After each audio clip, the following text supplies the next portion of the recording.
अस्सलाम वालेकुम students, my name is advocate Ayesha reach. आज की वीडियो है मेरी लैट के स्टूडेंट्स के लिए।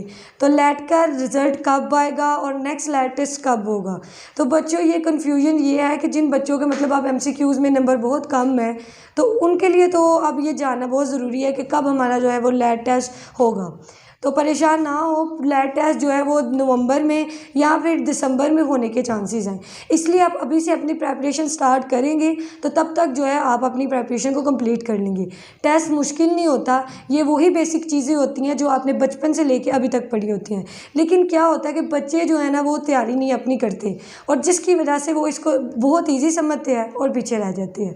बेहतर यही है कि आप अभी से अपनी तैयारी को स्टार्ट करें।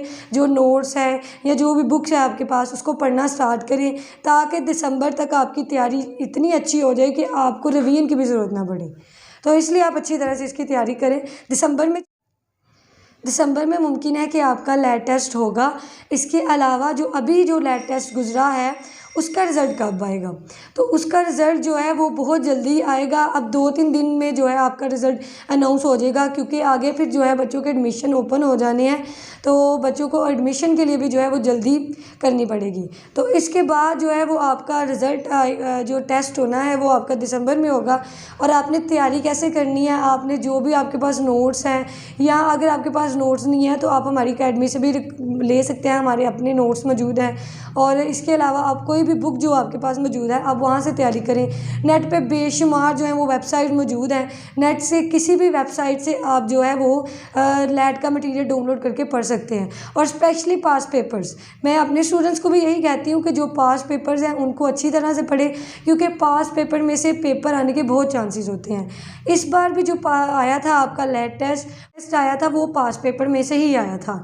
तो अब जिस बच्चे ने वो पास पेपर किए होंगे उसके नंबर काफ़ी अच्छे आ जाएंगे। मैंने भी पास पेपर से ही तैयारी करवाई थी। इसके अलावा पाकला एमसीक्यूज़ वेबसाइट है वहाँ से करवाई, एक और वेबसाइट है वहाँ से मैंने बच्चों की अच्छी तैयारी करवाई। इसके अलावा हमने नोट्स भी प्रोवाइड किए। और इंग्लिश के तो बेसिक आपको सीखने पड़ते हैं प्रेपोजिशन के। सिनोनिम्स आप जो है वो अपनी वही बुक से करें जो आपने फर्स्ट ईयर सेकेंड ईयर में पढ़ी हुई हैं, उन्हीं में से आपको सिनोनिम्स आ जाएंगे। और बाकी इंग्लिश, इस्लामियत, उर्दू है तो ये वही बेसिक चीज़ें हैं जो आप बचपन से सीखते आ रहे हैं। आप उनको अच्छी तरह से तैयार करें। और रह गई जनरल नॉलेज की बात, तो जनरल नॉलेज पे आपको थोड़ी सी मेहनत करनी पड़ेगी, क्योंकि वो ओवरऑल वर्ल्ड में से आपसे पूछेगा क्वेश्चन, तो उसको आपने याद करना है। पाकिस्तान के करंट अफेयर्स को आपने याद करना है। ऐसे भी हमेशा जो है वो करंट अफेयर्स पे आते हैं और बहुत आसान टॉपिक होता है। अगर आपने अभी से तैयारी स्टार्ट कर दी तो आप 20-25 ऐसे जो है वो तैयार कर सकते हैं। अगर एक बंदे ने 20-25 ऐसे तैयार किए होते हैं तो उसको पेपर में जब ऐसे कोई भी आ जाता है, अनसीन ऐसे आता है, तो उसके पास इतना मटेरियल तैयार होता है कि वो आसानी से वहाँ पे उनको पुट कर सकता है। तो पेपर आसान होता है, लेकिन बच्चों को तकनीक नहीं आती कि हमने किस तरह से पेपर की तैयारी करनी है, कहाँ से करनी है, कौन सी बुक ज़्यादा बेस्ट है और कौन सा मटेरियल जो है वो मोस्ट इम्पॉर्टेंट है।